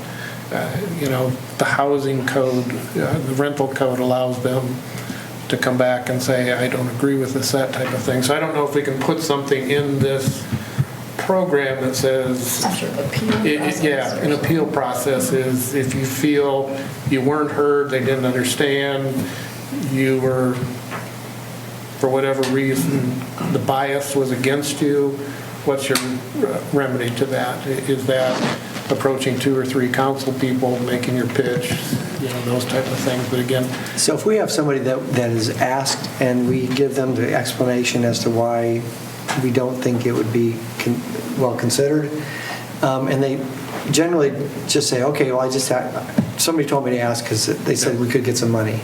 And it really is kind of an education process with them about what our criteria is. If somebody insisted that I really want to push this, we would probably then ask them to talk to some council people about it, or we would talk to some council people. We would always say they're free to do it.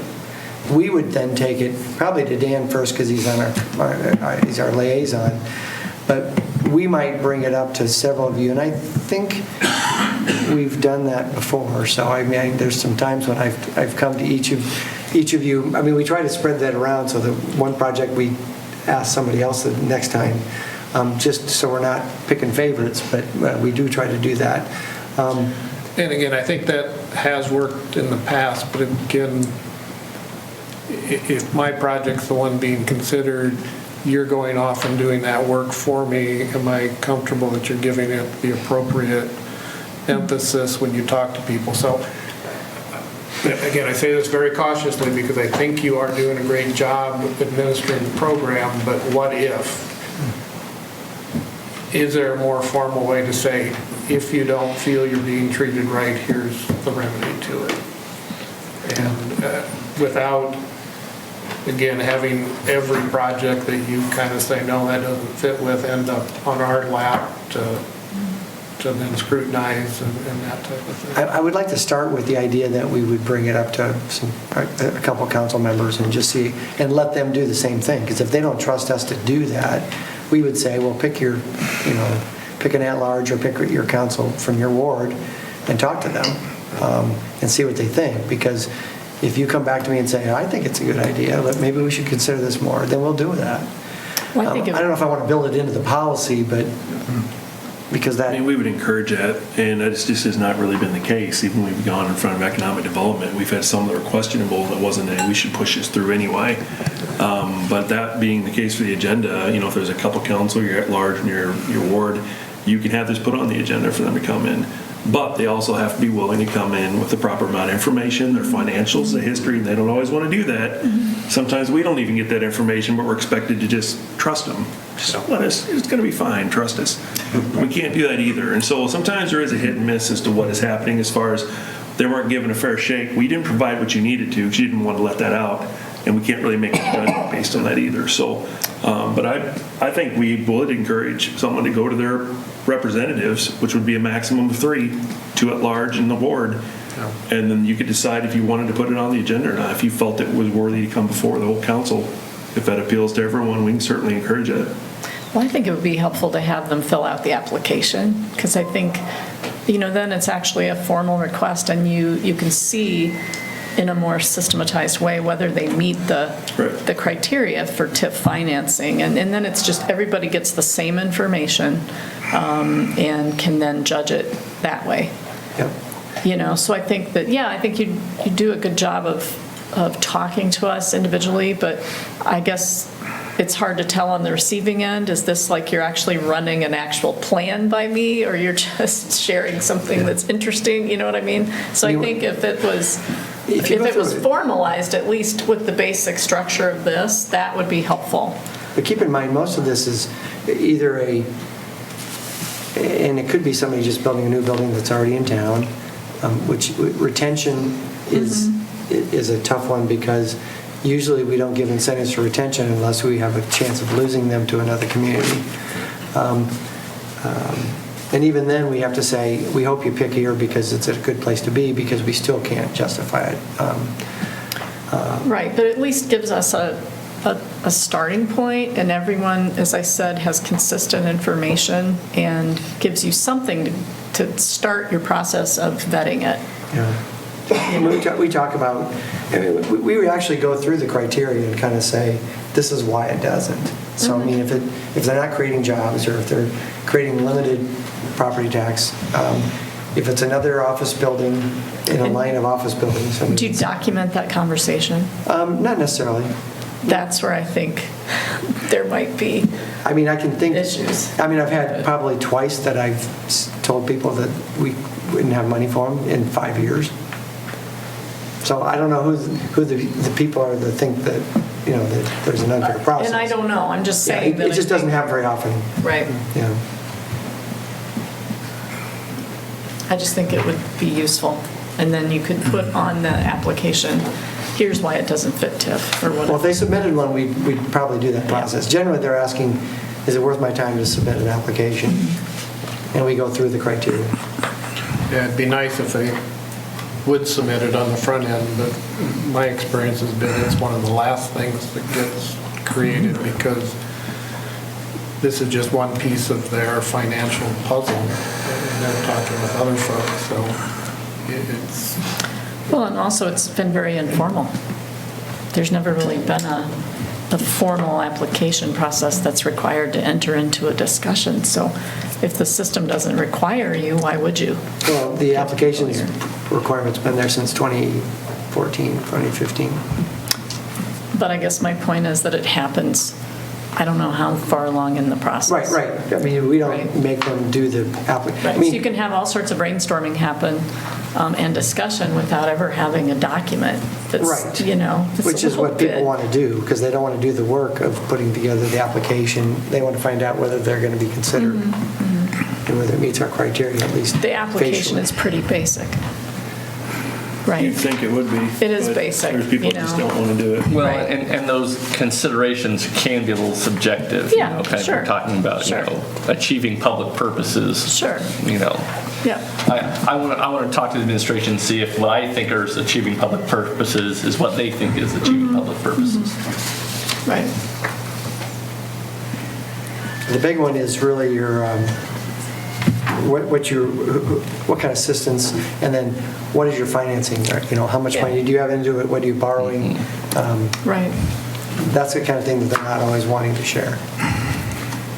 Could I understand where Dan is coming at, though, about having some kind of process for people who felt that their application was unfairly denied, and maybe all that's required is to have just a statement on the application of what happens or what can happen if their application is denied. So they won't even get to that until they fill out an application. that they fill out an application and it's denied, and it says on there, if your application is denied, these are the next steps you can take, or something like that. That would at least protect us in a situation where somebody felt that they were not being treated fairly, and they were given a heads up on what to do next. Appeal process, or Yeah, some kind of Well, the they're formal your appeal next process steps. I would don't know if I basically would for them call to put it on the council agenda, the council Yeah. override whatever the decision was. But, we certainly don't want to do that on every single proposal that comes forward. Well, so I'm actually curious what percentage of people actually fill out the application and then are turned down. And it sounds like most of the time when people are turned down, it's really in the brainstorming, preliminary states. How many people actually fill out the application, turn it in, and then we say no? No, none. Okay. Yeah. We may be, again, looking for a solution and searching a problem. But I think if we have good projects and we don't think they're going to get done, we're going to try to figure out a way to get them done. And so if there's a gap, there's a gap, even if it's for a retail space. Our thought is we don't really want to incent retail that's competitive, because then everybody asks and expects. And that's the difference is sometimes it needs to get done. If you have a blighted building, that's a perfect opportunity to give incentives, because nobody's going to take that on unless they have some help with that. Even if they might be able to finance it, it's kind of, we're just showing that we want to participate with it. If they're just building another building in a row of office buildings, if we start with one, we're going to be doing all of them. And that's the one thing we don't want to get into.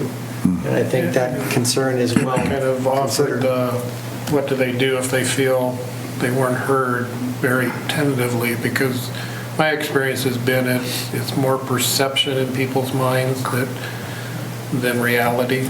And a lot of times it's because they thought they could get incentives for residential, or thought they could get, TIF is this big bucket that you can dip into, and just because I'm a developer in town, I should be entitled to some of it.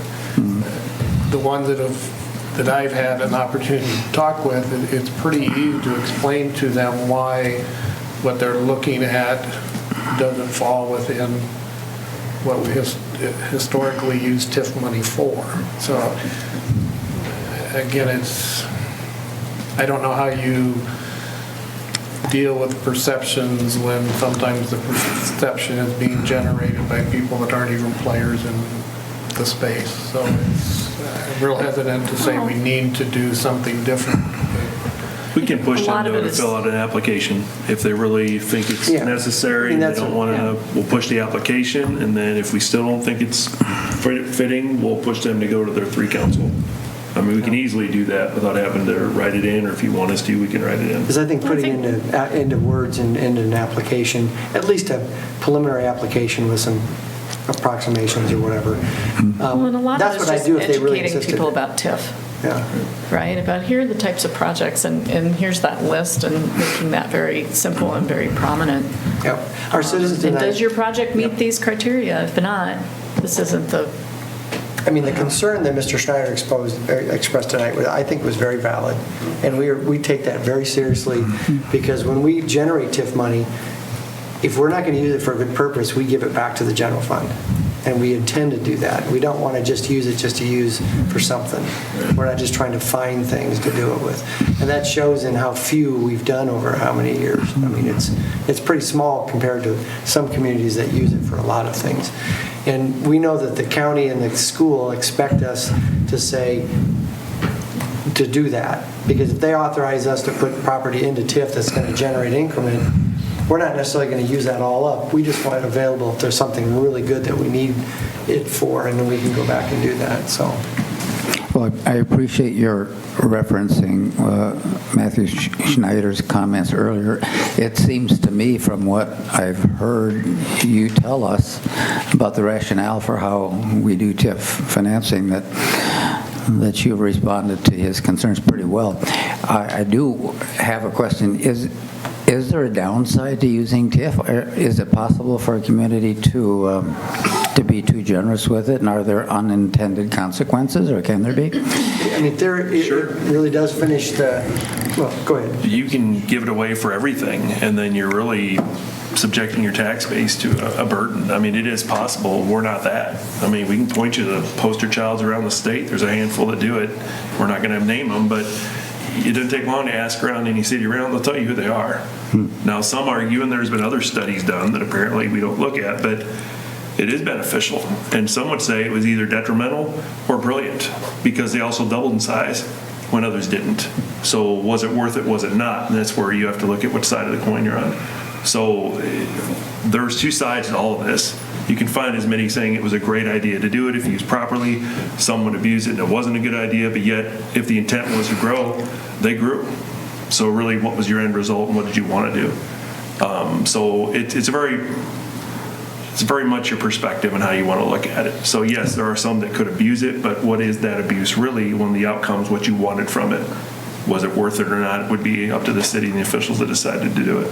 It's not for us to sit and look in from the outside and point fingers because we don't know the internal workings necessarily of why it did or didn't work that way for them. So, Yeah, there's a small community in the West Des Moines area that went into a program about 3 years ago where they're doing a 7-year 100% tax rebatement on residential. They wanted to grow their community. yep. Well, it worked so well, now there's more people not paying taxes almost than are paying taxes. So the original people in town are having, their taxes going up. So in the short term, it's causing a lot of friction between newcomers and native people to the community. So yeah, it's good ideas have a way of backfiring even when you try to be diligent with it. So. The analogy for squeezing the balloon and it goes somewhere else is apt here. So I'm curious, the Rock Island Depot, is that, and the Fort Queens, is that TIF, any TIF funds going into the development there? No. Okay, because, I think about, we are doing certain things to help support kind of that building being renovated. We're working with kind of changing the bike path and working with the access to the river. But I would imagine that, Dairy Queen is a very good ice cream place in town, and I don't think they're going to welcome the competition. And I think we have to be very careful about, picking winners and losers. I think that Cobblestone Inn in downtown is a great use of TIF dollars because we didn't have a, hotel in downtown. But I think we have to be very careful, that notion of bringing in a new or unique business is something that we really have to keep in mind whenever we're talking about those TIF dollars. Right. And that's a lot of why we don't incentivize retail, because retail will go where it's going to go regardless of what you do. It'll go on traffic counts and sales possibilities versus, well, we offered a nice little package here, so that's why we're coming here. But there are cities that do it religiously, and it makes it tough for anyone around them to compete because now everybody has to do it to be in that same boat, and we don't do that. I would not want to get to the point where we have to do that to compete with anything that's coming in here, and it's possible, but I just don't think we'll get to that point. I'm a firm believer that people should come to Waverly because Waverly is a great community, not because we're offering them the best deal. Right. And I have read also 4 or 5 economic studies on TIF, and I actually think I did read the one that Mr. Snyder referenced. I was trying to look in my case here and see if I could pull it out, and I don't have it with me, but yeah, and there have been some studies that showed that there are some situations where the use of TIF can have a detrimental economic effect, particularly on areas that are outside of the TIF district, that you're basically, like you said, you're squeezing a balloon and it will go somewhere else. But I think that also it's clear that incentivizing certain types of projects that are for the general benefit of the citizens, whether it be because of increased other property values that the city would capture, or because of more sales tax revenue or additional population or whatever, or rehabilitating blighted areas makes a lot of sense. And I think is a very legitimate way for doing TIF. I'll have to say that before I read the 8 criteria that were on our TIF policy here, I drew up my own 8 criteria, which actually ended up being 8 also, and they match very, very closely. So I'm very confident that we're going about this in the right way. I don't think we're overusing TIF. I think we're using TIF when it matters. And I'm going to use my criteria, which are very similar to the criteria that are on there whenever a TIF project comes up for approval, and I'm going to go down my list and say, does it do these things? So if anybody wants to see my list, you're more than welcome to see it, but it's not all that much different from the one that's on the city one. So I think we're doing it correctly. I feel very confident. I understand what we're doing much better than I did 2 months ago or whenever we started this process. So I appreciate all the time that city staff has put into educating a neophyte like myself on how this stuff all works. Yeah, I will second that. I'm impressed with what you guys do. I really am not an expert on TIF, but I really learned a lot in 4 years. But I think the city's doing a good job with it. Thank you. Any other comments, questions? We'll move on to reports from boards and commissions, of which there are 2. Library Board minutes, March 12th, 2019. Received in the record. Airport Commission minutes, March 14th, 2019. Received in the record. Staff comments. Yes, sir. We have a couple. We have 2 great events coming up next couple weeks. The dog Easter egg hunt is next Sunday, and that is there's going to be 2,000 eggs hid at the dog park, and there's going to be prizes. 1 p.m. registration, 1:30 is when the action all starts.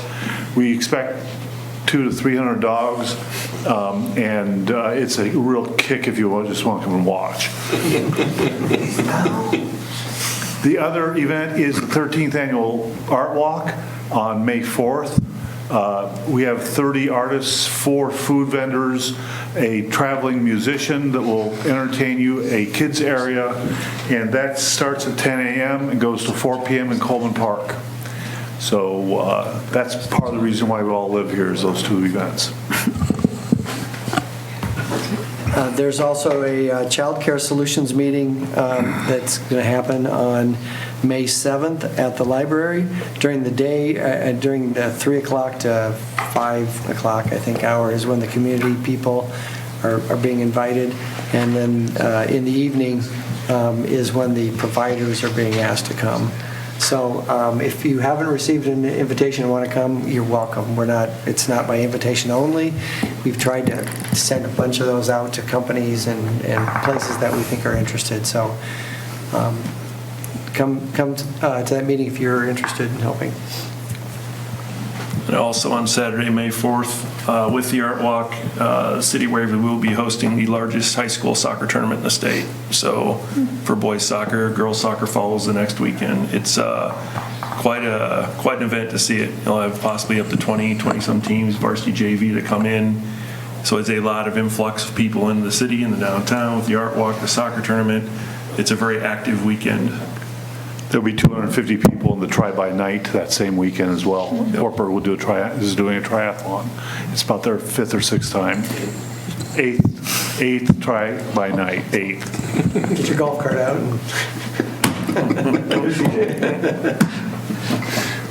Great way to celebrate Star Wars Day, May the 4th. May the 4th be with you. We have no further comments. City Council comments. Just quick question with warmer weather, camping season is starting up, and the city's dump station for RVs is moved to Riverside Park, or do we have that flag so folks know where it's at and how to get to it, that type of thing? It's still at South Riverside. There's just no water for washing, is my I understanding. thought we were moving one to Brookwood Park, and if that happened, or? It's not up and running yet. We'll let you know when. That is the eventual goal, but we've not gotten it accomplished yet. Okay. I know that was heavily used during the summertime down south of the fire station, so. And then I noticed a couple of ramp pads being taken out on the corner down here. Is that due to design concerns or? Design and installation Okay. concerns. It's not us, though. So it's not us, we're not paying for it, or we're not? It's not our issue, it's the DOT's. Okay, so we're just watching them. And it's not just there, it'll be several other intersections on the south side, and then we'll be jumping to the north side and doing several more intersections. That's right, they're going to work on the south side first so it doesn't interfere with the art walk. And then after May 4th, they'll then jump and do the north side. Other events, May 11th, there's the Embrace Diversity Festival that's in Coleman Park from 10 to 2 that day. And then it's the opening of the community garden, right? So if anybody wants to learn how to plant vegetables, I think that starts at 9, 10. I'll be going to the beach house for anyone who needs to share a beer afterwards and talk about city business. Any other council comments? Just a question, does anybody know when the farmer's market starts up? Nobody knows. I don't think we heard anything about that yet. No. Planting, not harvesting. Usually Saturdays in May and Tuesdays in June is what they've done in the past. I know they're normally open for the garden club's plant sale, and that's usually Mother's Day weekend, so So, second weekend. second weekend in May. There was a report that they were meeting with the couple from Shell Rock, the Cowses that have garden over there, that she may be heading up the farmer's market here. And so I'm not sure how that meeting came out. I think the middle of May be some early things that be for sale.